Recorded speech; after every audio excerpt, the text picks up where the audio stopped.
అమ్మాయి చదివితే సరస్వతి, ఆడితే మయూరి, అల్లరి చేసే చిన్నపిల్ల, కొట్టపోతే ఈడొచ్చిన పిల్ల, తిట్టపోతే అయ్యో పాపం ఆడపిల్ల.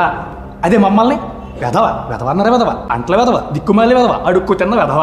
మీరు సరిగ్గా చదవకపోతే పూణిలో పెళ్లి చేస్తా అంటారు. మేము సరిగ్గా చదవకపోతే ఒరే వెధవ నిన్ను ఎవరు పెళ్లి చేసుకుంటారా అంటారు. మీరు ఖాళీగా ఉండి సెల్ఫీ పెడితే అబ్బా ఏముందరా, నేను కష్టపడి షార్ట్ ఫిల్మ్ చేస్తే నీ అబ్బా ఏముందరా. టాల్, డార్క్ అండ్ హ్యాండ్సమ్ మీరంటే రిక్వైర్మెంట్స్ 36, 24, 36. మేమంటే బాడీ షేమింగ్. మాకు పిల్లల్ని కంటే తప్ప మగాడు అవసరం లేదు అని ప్రియాంక చోప్రా అంటే ఏం లేసారు. అదే మరి చలపోతారు అంటే గోలగోలు చేశారు. మీరు ఏడిస్తే ఆడపిల్ల ఏడిపించగా అంటారు, మేము ఏడిస్తే ఆడపిల్ల ఏడవక అంటారు. మా కష్టాలు ఉండవా, ఎడుపులు రావా? డే అండ్ నైట్ ఆఫీసులు గాడిదల్లో పనిచేస్తారంటే సేఫ్టీ పర్చేస్ ఎవరికి చెక్కేస్తారు. బ్యాక్ పెయిన్ మాకు, బోనస్లు మీకు, ఐసైట్ మాకు, ఆన్ సైట్ మీకు. మేము హెల్ప్ అంటే అవునా అంటారు, మీరు హెల్ప్ అంటే రానా అంటారు. మీకు లంచ్ అంటే 2 hours బుట్ట భోజనం, మాకు లంచ్ అంటే 2 minute మ్యాగీ నూడిల్స్. మీ కోల్డ్ అంటే 1 week ఆఫ్, మా కామా అన్న ఫక్ ఆఫ్.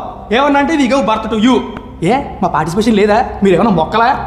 మిమ్మల్ని వనలేక, ఎవరికి చెప్పుకోవాలి అర్థం కాక, వర్క్ ప్రెషర్ తట్టుకోలేక, పనులు అవ్వక, జుట్టు నూడిపోయి నడుములు పోయి ఆఫీసులో ఉద్యోగాలు కాదు ఉద్యమాలు చేస్తున్నాం. ఒక్కసారి ఏటే సిటీలో చూడండి, అమ్మాయిలందరూ అందరూ పూజ గడలు ఉంటే అబ్బాయిలు మాత్రం అలసిపోయి 6:30 నూతలు ఉంటారు. ప్రతి మగాడు విజయం వెనక ఒక ఆడది ఉంటుంది. వీళ్ళు వెనక ఉండరు, విజయం వచ్చాక వెనక్కి వస్తారు. ఫైనల్గా నేను చెప్పేది ఏంటంటే, ఒక అబ్బాయి సింగిల్గా ఉంటే పులి అవుతాడు, అదే అమ్మాయితో ఉంటే పులిహార్ అవుతాడు. Thank you ladies and gentlemen, gentlemen and ladies.